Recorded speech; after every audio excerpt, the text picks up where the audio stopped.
Hello friends, ମୁଁ ଆପଣଙ୍କୁ ମୋ ଚ୍ୟାନେଲ୍ ଜଙ୍ଗଲରେ ଓଡ଼ିଶାକୁ ସ୍ୱାଗତ କରୁଛି। ଯେଉଁ ଓଡ଼ିଶା ରେଗୁଲାର ଟିଚରର ଯେଉଁ ପ୍ରିଲିମ୍ ରେଜଲ୍ଟ ଆସିଛି ତା ବିଷୟରେ ମୁଁ ଗୋଟେ କିଛି କହିବା ପାଇଁ ଚାହୁଁଛି। ତା ବିଷୟରେ ଭିଡ଼ିଓ ନେଇକି ଆସିବା ପାଇଁ ଯେଉଁ ପ୍ରିଲିମ୍ ରେଜଲ୍ଟ ଆସିଛି ଦେଖନ୍ତୁ, ସେଥିରେ ଟିକେ କଟଅଫ୍କୁ ଭଲ ଭାବରେ ଧ୍ୟାନ ରଖନ୍ତୁ। ଯେଉଁ କଟଅଫ୍ ଓଡ଼ିଶା SSC ଆଣିଛି ସେଥିରେ ଏଇ ଅଫର୍ ନେଇକି ଆସିଛି କି ତୁମେ ଏକ୍ଜାମ୍ରେ ବସ, ତୁମ ଚାକିରି ହେଇଯିବ। ବମ୍ପର ଅଫର୍ ଓଡ଼ିଶା SSCର ଏକ୍ଜାମ୍ରେ ବସ ଆଉ ଚାକିରି ହେଇଯିବ। जो ST SC आउ ST SC women ST SC men से देखो कटअफ केमी जाइए। ठीक अच्छे TCT आर्ट्स साइंस धीरे जाक देखो PCM और CPZ रो।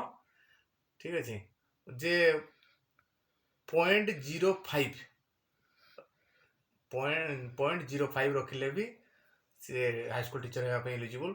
तो आपको टे भल भाव ध्यान रखु या समस्ते इंट्रोस्पेक्ट करूँ जो ओडिशा